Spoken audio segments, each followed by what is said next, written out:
High বন্ধুরা, তো চলে এলাম আবার একটা নতুন ভিডিও নিয়ে, একটা নতুন চমক, একটা নতুন কিন্তু ট্যুর ভিডিও নিয়ে তোমাদের সাথে। তো যখনই সুযোগ পাচ্ছি নতুন নতুন জায়গার কিন্তু খোঁজ তোমাদের কিন্তু দিতে থাকছি। তো আজকে টাইটেল আর থাম্বনেল দেখে রীতিমতো হয়তো অবাক হয়ে যাবে। হ্যাঁ বন্ধুরা, আজকে এমন একটা জায়গায় নিয়ে যাচ্ছি যেখানকার মাকে দর্শন করতে গেলে সুদূর কাশ্মীর যেতে হবে। তার মানে বুঝেই গেছে কোথায়, টাইটেল আর থাম্বনেল দেখে হয়তো বুঝেই গেছে। তো এখন তো কাশ্মীরের যে অবস্থা কী আর বলবো। তো কাশ্মীরে গেলে বিভিন্ন ধরনের যে ট্যুরিস্ট স্পটগুলো রয়েছে সেটা তো আছেই, তার পাশাপাশি রয়েছে কিন্তু বৈষ্ণব দেবীর কিন্তু মন্দির, যেটা কিন্তু মানে কি বলবো, মায়ের ডাক না থাকলে কিন্তু সেই জায়গায় যাওয়া যায় না। তো আমার তো সৌভাগ্য হয়নি বৈষ্ণব দেবী মন্দিরে যাওয়ার। তো যারা যারা গেছো তারা হয়তো জানো, আমার তো অভিজ্ঞতাই নেই। কিন্তু কলকাতার বুকে, মানে খাস কলকাতার বুকে কিন্তু এমন একটা জায়গা রয়েছে যেখানে কিন্তু বৈষ্ণব দেবীর কিন্তু দারুণ মন্দির রয়েছে। আজকে যে জায়গাটা যাচ্ছি সেখানে বৈষ্ণব দেবীর মন্দির তো রয়েছেই, এছাড়াও আরও টোটাল 10টা মন্দির আছে।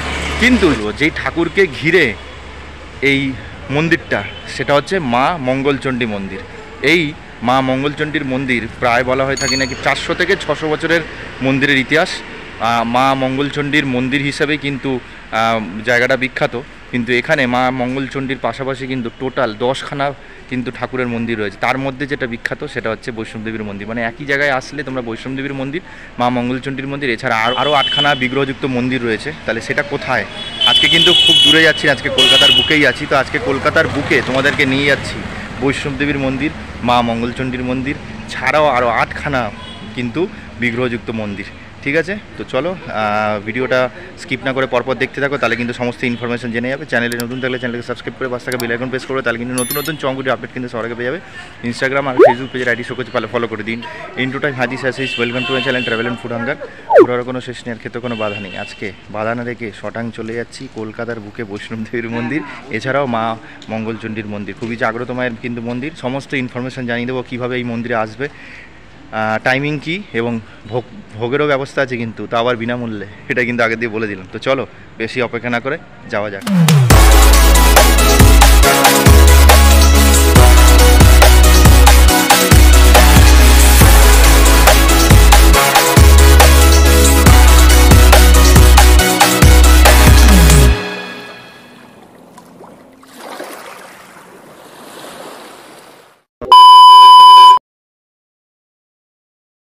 আচ্ছা, মা মঙ্গলচণ্ডী মন্দিরের এক্স্যাক্ট লোকেশান বেহালা চণ্ডীতলা মোড়। সেখান থেকে হাঁটা পথেই মা মঙ্গলচণ্ডী মায়ের মন্দির।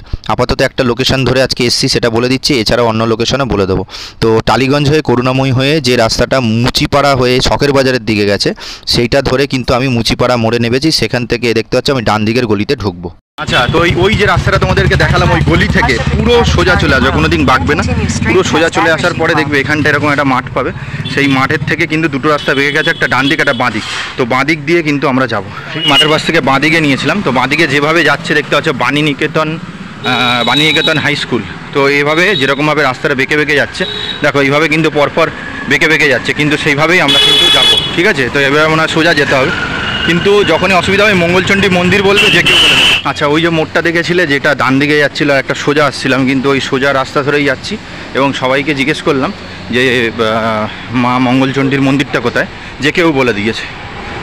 ঠিক আছে, তো এইটা হচ্ছে চণ্ডীতলা রোড। তো এইটা রোড ধরেই যাচ্ছি, আর মোটামুটি 2-3 মিনিট হাঁটলেই কিন্তু মা মঙ্গলচণ্ডীর মন্দিরটা কিন্তু রাস্তার উপরে পেয়ে যাবো। এটা কিন্তু ভেতরের রাস্তা দিয়ে যাচ্ছি, বুঝলো, যেরকম যেরকম বাঁকছে সেইভাবে কিন্তু আমি যাচ্ছি। দেখো এটা পুরোটা এইভাবে গেলেই কিন্তু পৌঁছে যাবো আমরা মঙ্গলচণ্ডী মায়ের মন্দির। আচ্ছা, ওই রাস্তাটায় গান চলছিল বলে আমি ভয়েসের মাধ্যমে বলছি। তো যেভাবে রাস্তাটা তোমাদের দেখালাম মুচিপাড়া মোড় থেকে, ওটা মুচিপাড়া মুচিবাজার যাই হোক বলা হয়, ওইখান থেকে কিন্তু আমি গুগল ম্যাপ লোকেশন অন করে 5 থেকে 10 মিনিটের মধ্যে মন্দিরের সামনে চলে এলাম। অসুবিধা হলে গুগল ম্যাপ লোকেশন অন করবে মা মঙ্গলচণ্ডী মন্দির বেহালা বলে, ওই গুগল ম্যাপ লোকেশন সার্চ করে অনায়াসে কিন্তু তোমরা চলে আসতে পারবে। তো এইটা হচ্ছে সৃজন অ্যাপার্টমেন্ট। সৃজন অ্যাপার্টমেন্ট থেকে সামান্য একটু গেলেই কিন্তু মন্দিরের দরজাটা কিন্তু আমরা পেয়ে যাব।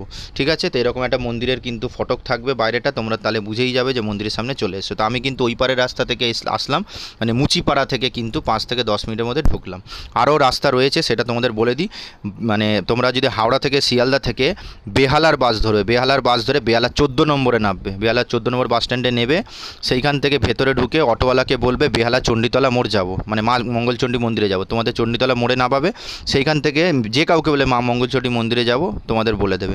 এছাড়াও তোমরা কিন্তু মেট্রো করে যদি আসো তাহলে রবীন্দ্র সরোবর মেট্রো স্টেশনে নেবে, সেখান থেকে নিউ আলিপুরের অটো ধরে নিউ আলিপুরে নেবে, সেখান থেকে আবার চণ্ডীতলা মোড়ের অটো ধরে চণ্ডীতলা মোড়ে নেবে, সেখান থেকে হেঁটে চলে আসতে পারো।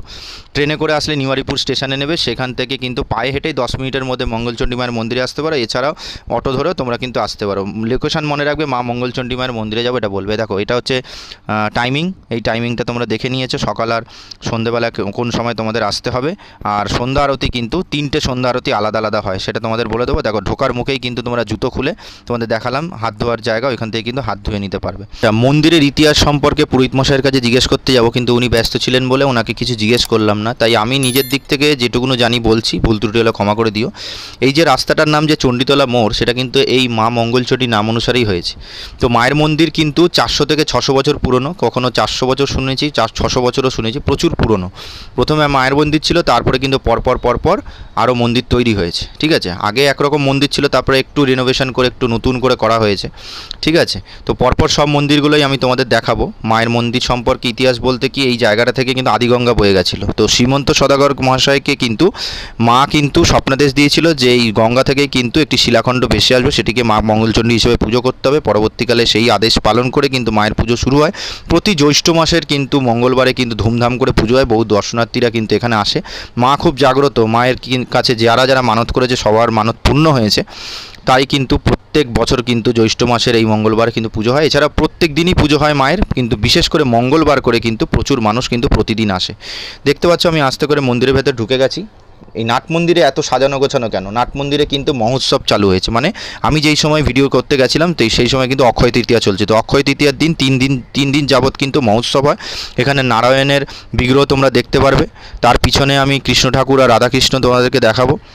আর দুপারে গৌরনীতাই আছে, এরকম সুন্দর করে কিন্তু মানুষেরা এসে কিন্তু এই নাট মন্দিরে সাজিয়ে কিন্তু পুজো আচ্চা চলে। সেটা অক্ষয় তৃতীয়ার দিন আসলে তোমরা দেখতে পারো। আমার ভিডিও ছাড়তে দেরি হয়েছে বলে হয়তো তোমরা গেলে এটা দেখতে পারবে না, কিন্তু বাদবাকি মূর্তিগুলো তোমাদের দেখাচ্ছি। মায়ের মন্দিরটা পরে দেখাচ্ছি। তো প্রথমে দেখলে তোমার রাধাকৃষ্ণর মূর্তি, তারপরে কিন্তু দেখলে মা শীতলার কিন্তু একটি বিগ্রহ, ছোট ছোট অনেকগুলো বিগ্রহ রয়েছে। তারপরে দেখতে হচ্ছে বজরংবলীর কিন্তু বিগ্রহ। টোটাল 10টা মন্দির কিন্তু আছে, তোমাদের দেখাবো। তো তোমাদের একটা জিনিস বলে দিই, এই যে নাট মন্দিরে যে সাজানো গোছানো হয়েছে, ওখানে একজন মহিলা ছিলেন, উনি বললেন আমার ক্যান্সার হয়েছিল, আমি মায়ের পুজো দিয়ে মায়ের আশীর্বাদে নাকি ক্যান্সার সুস্থ হয়ে গেছে। এখানে নাকি বহু মানুষের কিন্তু আশা পূর্ণ হয়েছে। গান চলছিল বলে আমি মহিলাটির বক্তব্য নিতে পারলাম না, কিন্তু উনি আমাকে এটা বললো, বহু মানুষের কিন্তু আশা পূর্ণ হয়েছে। পাশে দেখলে নকুলেশ্বর শিবের মন্দির, ওটি কিন্তু 100 বছর পুরনো, মানে মায়ের মন্দিরের পরে কিন্তু ওই বাবার মন্দির হয়েছে। তারপরে যে মন্দির আমরা দেখতে পাচ্ছি সেটা হচ্ছে ভৈরবনাথজির মন্দির, মানে বুঝতেই পেরে গেছে ও বৈষ্ণব দেবী চলে এসেছি, কেন বৈষ্ণব দেবীর মন্দির মানে ভৈরবনাথের মন্দির হবেই। তো এই ভৈরবনাথ বাবার মন্দির কিন্তু আমরা দর্শন করলাম। তারপরে কিন্তু চমক দেখাচ্ছি, বৈষ্ণব দেবীর মন্দির সব এক জায়গায় রয়েছে। তো দেখতে পাচ্ছি আস্তে আস্তে সন্ধ্যা হয়ে গেছে বলে মা চণ্ডীর মন্দিরে কিন্তু কি সুন্দর সাজানো। দেখো নাট মন্দিরের কিন্তু পিছনে কিন্তু রাধাকৃষ্ণকে দেখালাম। এবারে পরপর আরও মন্দির রয়েছে। এরপরে যে মন্দির রয়েছে সেটা হচ্ছে খাটু শ্যাম বাবাজির কিন্তু মন্দির। দেখো বাইরেটা কি সুন্দর সাজিয়েছে। আর বলা হয়ে থাকে কিন্তু প্রথম এই মন্দিরের প্রথম যে সন্ধ্যা আরতিটা হয় সেটা খাটু শ্যাম বাবাজির, যেটা 5:30টার সময় কিন্তু আসলে তোমরা দেখতে পারবে। 3 ধরনের আরতি হয়, প্রথমে খাটু শ্যাম বাবাজির হয়, তারপরে পরপর বলে দিচ্ছি। খাটু শ্যাম বাবাজির মন্দির উল্টো দিকেই রয়েছে জিন মাতার মন্দির, দেখো কি সুন্দর। তারপরেই রয়েছে কিন্তু সতী মাতার কিন্তু মন্দির, দেখো কতগুলো হয়ে গেল, ঠিক আছে। টোটাল 10খানা মন্দির মা মঙ্গলচণ্ডী মন্দিরকে নিয়ে হবে, তোমাদের দেখাবো। দেখো এক জায়গায় আসলে তোমরা বহু মন্দির পেয়ে। দেখো সন্ধ্যা হয়ে গেছে, গেটের পোর্শনটা থেকে তোমাদের একটু দেখাবো। দেখো কি সুন্দর লাইটিং হয়ে গেছে, পাশে ঝর্ণা হচ্ছে, খুব সুন্দর। মানে সন্ধ্যেবেলার আমেজে আসলে খুব ভালো লাগবে। আমি ওই জন্য সন্ধ্যেবেলা দেখে এসেছি যাতে লাইটিংটা তোমাদের দেখাতে পারি। দেখো ওই পারটা সব হয়ে গেলে, দেখো এত বড় এরিয়া জুড়ে সমস্ত কিন্তু কত হিউজ এরিয়া, মানুষ যেতে পারবে। এবারে চলে যাচ্ছি আজকের চমক, সেটি হচ্ছে আমাদের বৈষ্ণব দেবীর মন্দির। কলকাতার বুকে এবং ভারতবর্ষের মনে হয় প্রথমবার জলের ওপরে বৈষ্ণব দেবীর মন্দির। যারা যেতে পাচ্ছেন না জম্মু কাশ্মীরের বৈষ্ণব দেবীর মন্দির, তারা কিন্তু কলকাতার বুকে জলের ওপরে বৈষ্ণব দেবীর মন্দির দেখতে পারো। এই জলের মধ্যে কিন্তু মাছ রয়েছে, যেহেতু এখন সন্ধ্যেবেলার সময় লোকজন যদি খাবার ফেলতো মাছ দেখা যেত। তো দেখতে পাচ্ছ বাইরে যে ছবিটা দেখতে পাচ্ছ, এটা কিন্তু আসল বৈষ্ণব দেবীর মন্দিরে কিন্তু এরকম বিগ্রহ দেখা যায়, সেটারই কিন্তু একটা ছবি আকারে রেখেছে। মায়ের বিগ্রহ তোমরা এখানে দেখতে পাচ্ছ, খুবই সুন্দর, পরিক্রমা করার জায়গা আছে। আস্তে আস্তে মানুষজন ভিড় করেছে। এখানে একটা জিনিস বলে দিই, 5:30টার সময় খাটু শ্যাম বাবাজির মন্দিরের সন্ধ্যারতির পরে কিন্তু বৈষ্ণব দেবীর মন্দিরে সন্ধ্যারতি হয় 7টার সময়। আর প্রতি শুক্রবার 7:15-তে আসলে কিন্তু তোমরা এখানে কিন্তু আলাদা করে মহা আরতি হয় বৈষ্ণবদেবীর মন্দিরে, সেটা শুক্রবার আসলে তোমরা দেখতে। এছাড়া প্রতিদিনই হয়, কিন্তু শুক্রবার 7:15 মেন। এখানে যেতে যেতেই দেখা হলো কীর্তনীর, এখানেই কিন্তু আজকে অক্ষয় তৃতীয়ার কীর্তন গান করতে এসেছেন প্রিয়াঙ্কা ম্যাডাম হবে মনে হয়। তো উনি একটু কথা বলছিলেন, যেহেতু গান চলছিল বলে আমি ভয়েসের মাধ্যমে তোমাদের দিয়ে দিলাম। উনি কিন্তু আজকে গান গাইবেন। অক্ষয় তৃতীয়া 3 দিন ধরে কিন্তু মহোৎসব চলে।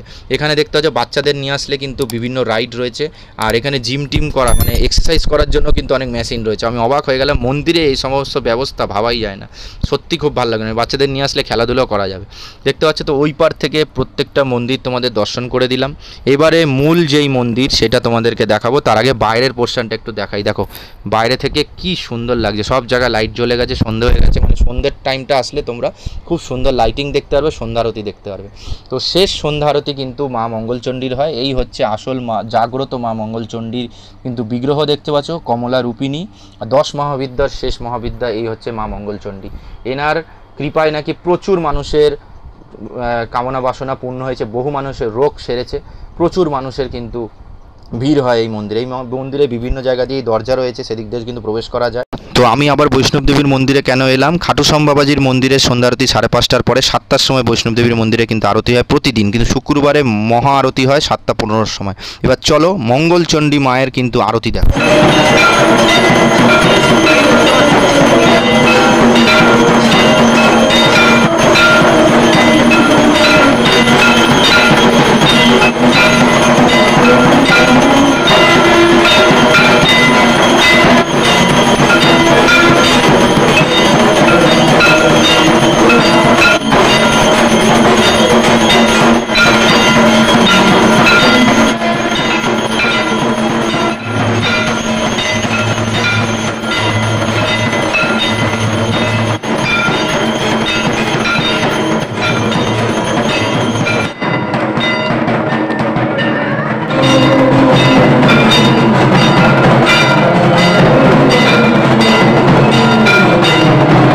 কি অবাক হয়ে গেলে তো, গঙ্গারতি কোথা থেকে হলো? যেহেতু এখান থেকে গঙ্গা বয়ে গেছিলো, তাই এই মন্দিরে আসলে তোমরা মায়ের পুজোর সাথে সাথে গঙ্গারতি একসাথে দেখতে পারবে। আমি তো অবাক হয়ে গেলাম, কোনো মন্দিরে আজ পর্যন্ত দেখিনি যে মন্দিরে মায়ের বা ভগবানের পুজোর সাথে সাথে গঙ্গা আরতি। দেখে মন ভরে গেল। তোমরা আসলে দেখতে পারবে। মঙ্গলচণ্ডী মায়ের আরতি শুরু হয় 8টার সময়, 8টার সময় কিন্তু শুরু হয়। তো এখানে আসলে 3টে আরতি তোমরা দেখতে পারবে, খাটুশ্যাম বাবাজির আরতি, তারপরে বৈষ্ণব দেবীর আরতি, তারপরে মা মঙ্গলচণ্ডীর আরতি। এবার আমি কিন্তু দাঁড়িয়েছি ভোগের জন্য। যাই হোক, আমি তো কোনো ভিডিওতেই দেখলাম না কেউ ভোগ দেখালো, মানে কি ভোগ পেয়েছে এখান থেকে সেটা কোনো ভিডিওতে আপাতত আমি দেখতে পাইনি। কিন্তু আজকে আমার ভিডিওর মাধ্যমে আমি আজকে দেখাবো যে ভোগটা কী দেয়। ঠিক আছে, হ্যাঁ আজকে খিচুড়ি দেবে, দাদা বলছে খিচুড়ি দেবে। দাদা বলছে শিওর 5 দিন, কেন দাদা এসে খায় প্রতিদিন, দাদা 5 দিন এসে খায়, বাকি 2 দিন দেয় না। বুধ বৃহস্পতি দাদার অনুসারে শুক্র থেকে মঙ্গলবার 5 দিন দেয়, তাই তো 2 দিন দেয় না। তো আমি এটা পুরো ফাইনালি জেনে নেবো, তাহলে সে বুঝে আসবে। যদি 1 দিন হয় তাহলে তোমাদের মঙ্গলবার আসতে হয়, যদি 5 দিন হয় তাহলে যে কোনো দিন তোমরা কিন্তু আসতে পারো। ঠিক আছে, আপাতত এইরকম একটা লাইন, আরও মানুষের লাইন হচ্ছে। তো তোমাদের যেটা বললাম, শুক্র শনি রবি সোম মঙ্গল এই 5 দিন 8:30 থেকে 8:30টার ভেতরে কিন্তু বা 8:30টার পরে কিন্তু ভোগ খাওয়ানো হবে। এক এক দিন এক এক রকম ভোগ হবে। আজকে দিয়েছে খিচুড়ি আলুর দম হচ্ছে বোঁদে, দেখতে পাচ্ছ হাতে নিয়ে নিয়েছি। প্রচুর লোকের ভিড়। এই রকম ভোগ যাই হোক বিনামূল্যে পাওয়াই যায় না, সেটা এখানে আসলে তোমরা পাবে 5 দিন। সব শেষ হয়ে গেল, এই হচ্ছে 9টার কাছাকাছি। ঠিক আছে, তো এই হচ্ছে শেষ। বৈষ্ণব দেবী মন্দিরের সামনে যে কীর্তনীর সঙ্গে দেখা হলো, তার ভয়েসটা দিতে পারলাম না যেহেতু গান চলছিল বলে, তার কীর্তন চলছিল তাই তোমাদের দেখালাম। তো মোটামুটি কিন্তু এখন একটু মানে কীর্তনের গান মানে কীর্তনের গানটা হচ্ছে না, এখন মোটামুটি ওই কীর্তনী এসছেন যিনি ওই ভিডিওর মধ্যে একটুখানি এসেছিলেন, তো ওনাকে দেখালাম। তো ভিডিওটা এন্ড করবো। সকালে একটা রকমের আমেজ তোমরা পাবে, কিন্তু সন্ধেবেলায় আসলে তোমরা কিন্তু সুন্দর লাইটিং পাবে, এবং তার সাথে সাথে কিন্তু এই যে সন্ধ্যা আরতি সেটা কিন্তু অসাধারণ। আর আমি যে একটা ভুল ইনফরমেশান পেয়েছিলাম, জানি না আমি যেটা ভুল ইনফরমেশান পেয়েছিলাম যে মঙ্গলবার শুধু ভোগ দেয়, কিন্তু তোমাদের সবাইকে বলে দিচ্ছি মঙ্গলবার শুধু ভোগ দেয় না। জেনে নিলাম আসল সত্যটা, জানি না যার ভিডিও দেখেছিলাম সে মঙ্গলবার শুধু বলেছিল যে মঙ্গলবার বিশেষ করে ভোগ দেয়, কিন্তু নয়। আমি পরিষ্কার ভালো করে জেনে নিলাম মন্দির কর্তৃপক্ষের কাছ থেকে, 5 দিন ভোগ দেয়। 5 দিন, শুক্র শনি রবি সোম মঙ্গল 5 দিন এখানে কিন্তু ভোগ দেওয়া হয়। বুধ আর বৃহস্পতিটা ওয়ারটা দেওয়া হয় না। বিনামূল্যে ভোগ পাবে। এক এক দিন খিচুড়ি দেয়, পোলাও দেয়, ফ্রাইড রাইস দেয়, আবার এক এক দিন কিন্তু দেওয়া হয়ে থাকে কিন্তু লুচি। তো এগুলো পুরোপুরি বিনামূল্যে তোমরা কিন্তু পাবে। আজকে অক্ষয় তৃতীয়ার একটা শুভক্ষণে এসেছি, অসাধারণ লাগলো। কিন্তু অন্যান্য দিনে আসলে ওই নাট মন্দিরে কিন্তু সেরকম কোনো কিন্তু জাঁকজমক থাকবে না, কিন্তু যেহেতু মহোৎসব চলছে তার কারণে কিন্তু এই নাট মন্দিরে কিন্তু আজকে সাজানো রয়েছে। আমার ভিডিও আসতে দেরি হবে, তাই জন্য কিন্তু ক্ষমা প্রার্থী। তোমরা আগামী বছর যদি অক্ষয় তৃতীয়ার সময়টা যদি আসো তাহলে মন্দিরগুলো তো দর্শন করতেই পারবে, এছাড়া মহোৎসবের মানে আমেজটা তোমরা কিন্তু দেখতে পারবে, কীর্তন হবে, গান বাজনা হবে, সেগুলো কিন্তু তোমরা কিন্তু উপভোগ করতে পারবে। এছাড়াও প্রতি বছর সারা দিন প্রতিদিন মন্দিরের টাইমিং অনুসারে মন্দির খুলছে। আর বলে দিচ্ছি 5:30টার পরে কিন্তু থাকছে খাটুশ্যাম বাবাজির কিন্তু আরতি, তারপরে কিন্তু 7টায় বৈষ্ণবদেবী মায়ের কিন্তু আরতি, তারপরে কিন্তু 8টার সময় হচ্ছে কিন্তু মা মঙ্গলচণ্ডীর কিন্তু আরতি। যেহেতু আজকে মহোৎসব তাই কিন্তু আগে আরতি হয়ে গেছে মায়ের। তো প্রতিদিন আসলে কিন্তু বড় বড় তোমরা আরতি দেখতে পারবে। আর আজকে আমি প্রথমবার আমার লাইফে আমি যতগুলো মন্দির দেখেছি আজ পর্যন্ত মন্দিরের মধ্যে আরতি, গঙ্গারতির মতো লেভেলের আরতি মন্দিরের মধ্যে আমি কিন্তু উপভোগ করতে পারিনি, যেহেতু এখান দিয়ে গঙ্গা বয়ে গেছিলো। তাই জন্য কিন্তু এই আরতিটা আমরা কিন্তু দেখতে পেলাম, তোমাদের সঙ্গে শেয়ার করলাম। খুব সুন্দর লাগলো যে মন্দিরে এক জায়গায় মায়ের আরতি হচ্ছে, তার পাশে গঙ্গা আরতি হচ্ছে, অসাধারণ। এবার শুক্রবার করে যদি বিশেষ করে আসো তাহলে কিন্তু বৈষ্ণব দেবীর মন্দিরের সামনে কিন্তু গঙ্গা আরতি হচ্ছে, মানে প্রতিটা দিনে এক একটা মন্দিরের সামনে কিন্তু গঙ্গা আরতি হচ্ছে। তো এইটা তোমরা কিন্তু দেখতে পারবে। আসো একবার মায়ের মন্দির দেখে যাও, এছাড়া পারিপার্শ্বিক মন্দিরগুলো দেখে যাও। আর কাশ্মীরে বৈষ্ণব দেবীর মন্দির যারা দেখতে পাচ্ছেন না তাদের জন্য বৈষ্ণব দেবীর মন্দিরও কলকাতার বুকে এই মন্দিরে রয়েছে। তো কোনো অংশেই কম নয়, একই জায়গায় 10খানা মন্দির তোমরা কিন্তু দেখতে পারবে। অসাধারণ লাগলো আজকের অভিজ্ঞতা। এত অব্দি ভিডিও চলে, যদি ভিডিওটা ভালো লাগে লাইক করেন, শেয়ার করে দিও। চ্যানেলে নতুন থাকলে চ্যানেলকে সাবস্ক্রাইব করে পাশ থেকে বেল আইকন প্রেস করবে, তাহলে কিন্তু নতুন চমকগুলি আপডেট কিন্তু সবার আগে পেয়ে যাবে। তো চলে আসবো আবার একটা নতুন ভিডিও নিয়ে, একটা নতুন চমক, একটা নতুন জায়গার খোঁজ নিয়ে। ততক্ষণ যদি ভালো থাকো, সুস্থ থাকো, এরা সবসময় ঈশ্বরের প্রতি বিশ্বাস রাখো। শরীর সুস্থ থাকলে খেতেও ভালো লাগবে, ঘুরতে ভালো লাগবে, সবই ভালো লাগবে। তো দেখা যাক নতুন কি ভিডিও নিয়ে ব্যাক করি। আপনারা আসুক, খাওয়া দাওয়া আসুক, সবই চমক আসুক। চলো মা মঙ্গলচণ্ডীর নাম নিয়ে কিন্তু ভিডিওটা শেষ করলাম। চলো টাটা।